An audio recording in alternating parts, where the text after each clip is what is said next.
Hi, I'd like to take a little bit to explain to you about emotional intelligence. I'll call it EQ for emotional quotient, kind of like IQ is intelligence quotient.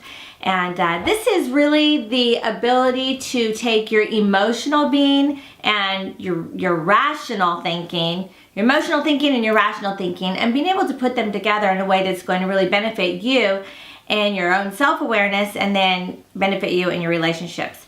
So relationships are complicated if you have a low EQ, and it doesn't matter how high of an IQ you have. If your EQ is low, then what happens is your emotions get in the way of helping you to have healthy relationships, whether it's with a romantic partner or whether it is with a parent or a friend or a client or a colleague or anything like that. It makes a big difference. It is the it factor. It is the game changer.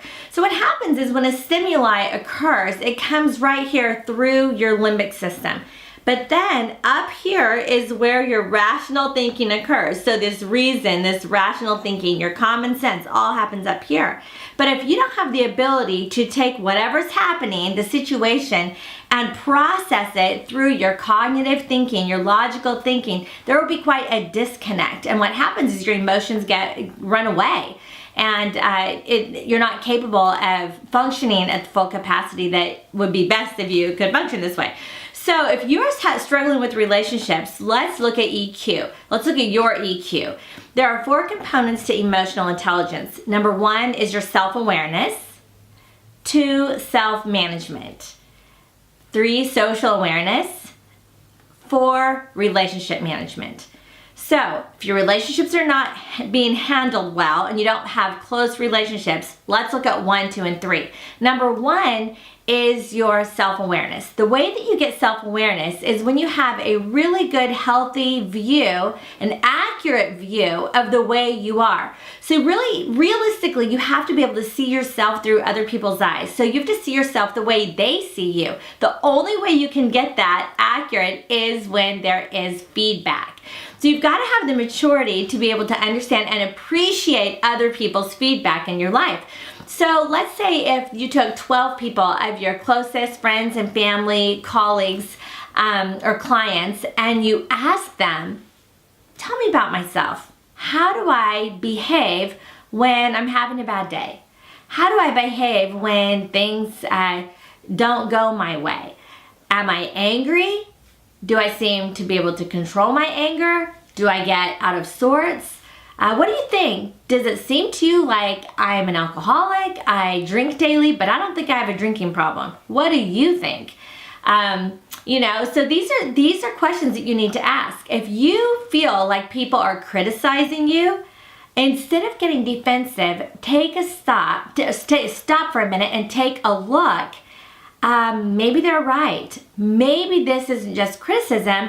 Maybe it's actually constructive criticism, or at least you could use it for that. My grandma used to say, I have a great skill and ability to take an insult and make it a compliment, or to take a criticism and actually make it benefit me. That's a great skill that my grandma learned, and she passed that down to me too. But it's actually a skill that can be learned, and this is the most essential skill of emotional intelligence, which is being able to accept the feedback from others and to apply it to your life. So that self-awareness will then help you to go to step 2, which is self-management. Once I realistically look at myself, what are the needs? Where are my shortcomings? What are my weaknesses? Then I can say, okay, next time that situation comes up, I've got to self-manage. So whatever your situation is, wherever there's an opportunity for growth in your life, go ahead and make it a personal goal to manage that. You're going to have to be the one to manage it. Nobody can manage it for you, but you can take the personal steps that you need to do, make it a goal, and you can refer to my goals and desires video if you need to, but make it a goal. Take the personal responsibility to self-manage so that you can benefit yourself in growing in this area. So really think about the growth mindset that you need to have the self-growth that you need to do to be able to self-manage. Then the third component is social awareness. Social awareness is when I am very keenly aware of how my behavior affects others. So if I take a look around with the people that I interact most often with, how do they react? How do they respond to me when I'm talking to my children? Are they cowering? Are they afraid of me? When I talk to them, do they get more happy, more excited? Do they feel comforted?